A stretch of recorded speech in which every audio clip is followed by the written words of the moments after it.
So what's up guys? So back with me sa akong resellers book orders. So wala na akong ipakita kung kinsa na pagama ang tagsa tungod kay busy kaayo kay 15 single book guys ang ako ang gikama.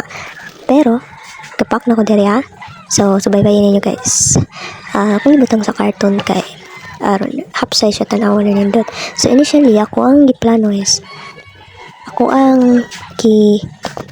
sa ipack by carton nga pinatindog, but it turns out nga kanang lisod pagbitbit kay wala may vehicle para i-deliver, so need pa may mag-commute sa bus. So nga lang porma, so I was thinking sa una ko pagdala nga to. So nakita kong dako nga carton na wala ko line option nga carton na katura man katong tason nga carton pero dili pud ingon siya nga kanang tambok nga carton.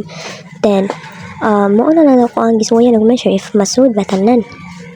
Then before na gisud akong gi-make sure nga kanang na-intact ang mga butterflies o ang mga kanang mesh niya, and then ibutang ako mga stickers. Then ako nang gi-hapside sa isa ka box. Then turns out nga dili man maigo, so nagkuha ko isa ka kanang box, then diha na ako gibutang ang upat.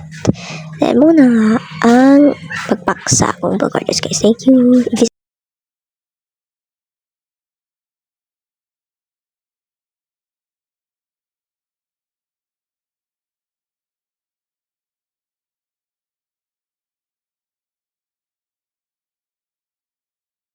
For mga taga Bohol, tumingon dutang pilaran, check simply and place an order. Thank you.